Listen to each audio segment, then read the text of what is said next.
Another essential sa mga funeral services ay ang mga kandila. Well, sabi nga nila, pag may naamoy ka nga daw na kandila at wala naman nakasindi, ibig sabihin nun, may dalaw ka. Dalaw, candles. Wait. Ano dapat yung scent? Lavender, lemon peel, or cinnamon? Ay, nako, Chal. Alam mo, depende siguro kung ano yung favorite ng multo. Favorite na multo. Ikaw, seriously, naamoy mo ba yung naamoy ko? Chal! Ay, nako, kung sinuswerte ka nga naman. Hindi pa talaga ng ground out. Ay, ayan. Alam mo, liwanag ang ating buhay ng gabi. Guys, buti na lang nandito ako ngayon sa Alay Kapwa Gawang Kamay Kandilaan, kung saan maraming kandila ng iba't ibang sizes. Merong maliit, merong malaki, merong mabango, merong plain lang naman. At kasama ko ngayon si Miss Ruth Damasco para makipagkwentuhan, hindi tungkol sa multo, pero tungkol dun sa negosyo nila.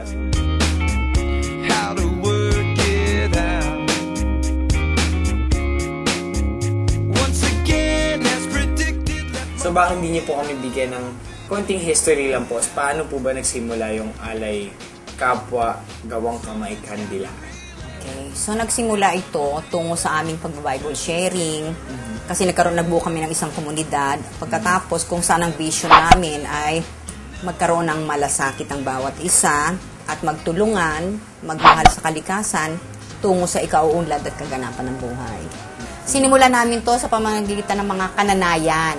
Oo, kananayan, mga nanay. Okay. Diyan kami. Ngayon, parang ang aming madre kasi, Sister Christine Tan, nagsabi na, mag-isip kayo kung ano ang magandang hanap buhay. So dito, kami ng, mabuti pag gumawa tayo ng kandila. Dahil way back 1998, usong-uso yung kandila. Gano'ng karaming kandila yung nagagawa niya sa isang araw? Depende rin sa sizes. Katulad nito, ito, papakita ko ito. Okay. Ito talaga nakakagawa kami sa isang araw nito is almost 400 pieces sa isang araw. Ito yung parang tea light nyo. Yan ang sasabi natin, voted number 0. Okay. So yan, kumukonsumo kami ng 3 to 400 a day pieces. Yan. Ano naman yung iba't ibang klaseng kandila na ginagawa na? Marami. Meron kaming mga katulad nito nasa harapan natin.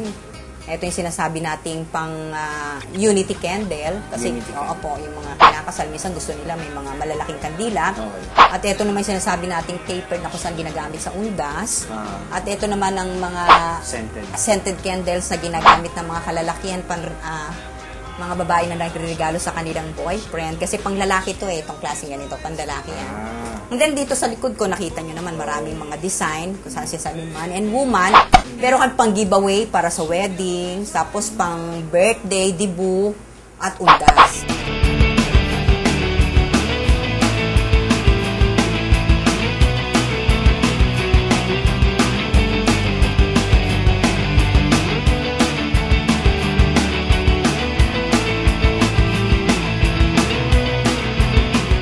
Kung sino man po ang gustong umorder sa amin ng kandila, wedding man, debut, birthday, or Christmas, giveaway, kami po ay makikita sa 2258 Capitana Street, Bagong Lipunan, Leverisa, Malate, Manila. Or sa telephone number ng 522-1890 po. Well, gusto ko lang rin po idagdag, Miss Ruth, na sa pagbili niyo ng kandila sa kanila, hindi lang kayo nakabili ng kandila, nakatulong pa kayo para dun sa foundation nila. So it's really a good way for you to help sa pagbibili ng kandila. Well, alam niyo guys, medyo gumagabi na at medyo lumalamig rin dito, kaya medyo natatawa rin ako. I think it's time for us to actually go. But before that, sana na-enlighten namin kayo dito sa pagnenegosyo ng mga kandila. So, time to say goodbye. Maraming salamat. Ay, hindi. Ayoko, takot ako sa puninarya, takot ako sa patay. Wala kang lugi ron eh. Wala kang lugi ron, mag-aapang ka lang sa ospital eh.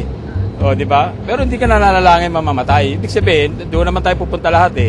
Pero magandang business nyo, walang lugi. Konting kahoy lang yun, pipinturahan mo, nicho na. Sabihin, meron ng kabaong. Ayaw ko. Maraming bitukat. Hindi po siguro. Pag nag-business ako, ayaw ko po yung ganun. Pwede rin kung kasi every year naman mabenta yung mga kabaong, di ba? Pwede. Pwede rin. Kasi every year naman yun. Siguro, pwede rin po. Ay, hindi ako mahilig sa patay. Gusto ko, beauty parlor na lang siguro. Kasi, hindi naman po nawawala ng namamatay eh.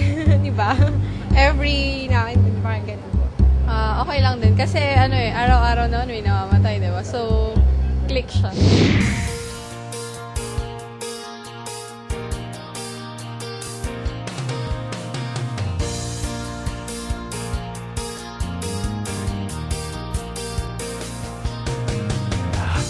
Kaya, Pinoy kasi tayo may tiwala sa ating sarili. Galing sa Diyos, lakas at talento, wagi ang Pinoy kapag nagnegosyo. Magnegosyo, go negosyo, iba ang Pinoy, iba tayo. Magnegosyo, go negosyo, masipag at masikap, may tiwala sa bayan. Negosyo ang pag-asa sa kinabukasan. Magnegosyo, go negosyo, tatak natin Pinoy. Ipakita mo sa lahat ng tagumpay. Sama-sama tayo, halika na, magnegosyo.